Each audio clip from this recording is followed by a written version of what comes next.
Film ഗാരേജിലേക്ക് ഇവർക്കും സ്വാഗതം. ഇന്നലെ ജൂൺ 20 തിയേറ്ററുകളിലേക്ക് എത്തിയ 2 ഇന്ത്യൻ സിനിമകളുടെ ബഡ്ജറ്റ് റിപ്പോർട്ട്, ഒപ്പം തന്നെ ആദ്യ ദിവസത്തെ ബോക്സ് ഓഫീസ് കളക്ഷൻ റിപ്പോർട്ടെല്ലാം തന്നെ വന്നിരിക്കുകയാണ്. ആദ്യമേ ആമിർ ഖാന്റെ സിനിമയായ സിതാരെ സമീൻ പാർ എന്ന സിനിമയിലേക്ക് വരികയാണെങ്കിൽ ആദ്യ ദിവസത്തേക്കാളും മികച്ച കളക്ഷൻ സിനിമ 2ാം ദിവസം നേടിയെടുക്കുമെന്ന് ഉറപ്പാക്കപ്പെടുന്ന ലെവൽ ബുക്കിംഗ് ആണ് ഇന്ന് സിനിമയ്ക്ക് കാണാനായിട്ട് കഴിഞ്ഞിരിക്കുന്നത്. ആദ്യ ദിവസം കുബേരയേക്കാൾ താഴെ കളക്ഷനാണ് സിനിമ നേടിയെടുത്തതെങ്കിൽ ഇന്ന് കുബേരയേക്കാൾ കൂടുതൽ കളക്ഷൻ സിനിമ ഉറപ്പാക്കിയിട്ടുണ്ട്. ആദ്യ ദിവസത്തെ സിനിമയുടെ വേൾഡ് വൈഡ് ഗ്രോസ് 20 കോടിയാണ്. ആമിറിന്റെ താരമൂല്യം വെച്ച് നോക്കുമ്പോൾ ഇത് അത്ര മികച്ച കളക്ഷൻ തുടക്കമൊന്നും തന്നെ അല്ലെങ്കിൽ പോലും ഇന്ന് മികച്ച കളക്ഷൻ പ്രതീക്ഷിക്കുന്നു. ഇതിനിടയിൽ സിനിമയുടെ ബഡ്ജറ്റ് 120 കോടിയാണ്. ആമിർ ഖാന്റെ പ്രതിഫലം മാറ്റി നിർത്തിയാൽ എന്നാണ് റിപ്പോർട്ടുകൾ പുറത്തുവരുന്നത്.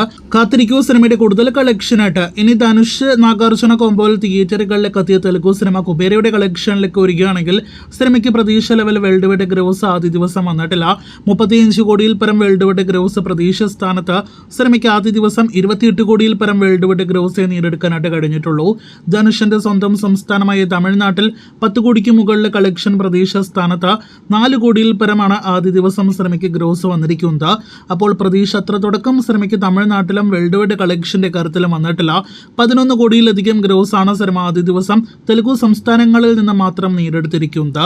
കേരളത്തിൽ 30 ലക്ഷം ഗ്രോസ് നേടിയെടുത്ത സിനിമയ്ക്ക് ചിത്രത്തിന്റെ പ്രമേയമെല്ലാം തന്നെ വെച്ച് നോക്കുമ്പോൾ പ്രതീക്ഷ കളക്ഷൻ വന്നില്ല എങ്കിൽ പോലും ഇപ്പോഴും മികച്ച കളക്ഷൻ തന്നെ സിനിമ നേടിയെടുത്തിരിക്കുന്നു. ഇനി ഇന്നത്തെയും നാളത്തെയും കളക്ഷൻ അറിയാനായിട്ട് കാത്തിരിക്കൂ. ഇതിനിടയിൽ സിനിമയുടെ ബഡ്ജറ്റ് റിപ്പോർട്ട് പുറത്തു വരുമ്പോൾ തെലുഗു സിനിമയ്ക്ക് 125 കോടി ബഡ്ജറ്റ് ഉണ്ട് എന്നൊരു റിപ്പോർട്ടാണ് വന്നിരിക്കുന്നത്. നാഗാർജുനേക്കാൾ ഇരട്ടിക്ക് മുകളിലാണ് സിനിമയിലെ ധനുഷിന്റെ പ്രതിഫലം എന്നാണ് മറ്റൊരു പ്രധാനപ്പെട്ട റിപ്പോർട്ട്. കാത്തിരിക്കൂ കൂടുതൽ കുബേര വാർത്തകൾക്ക്.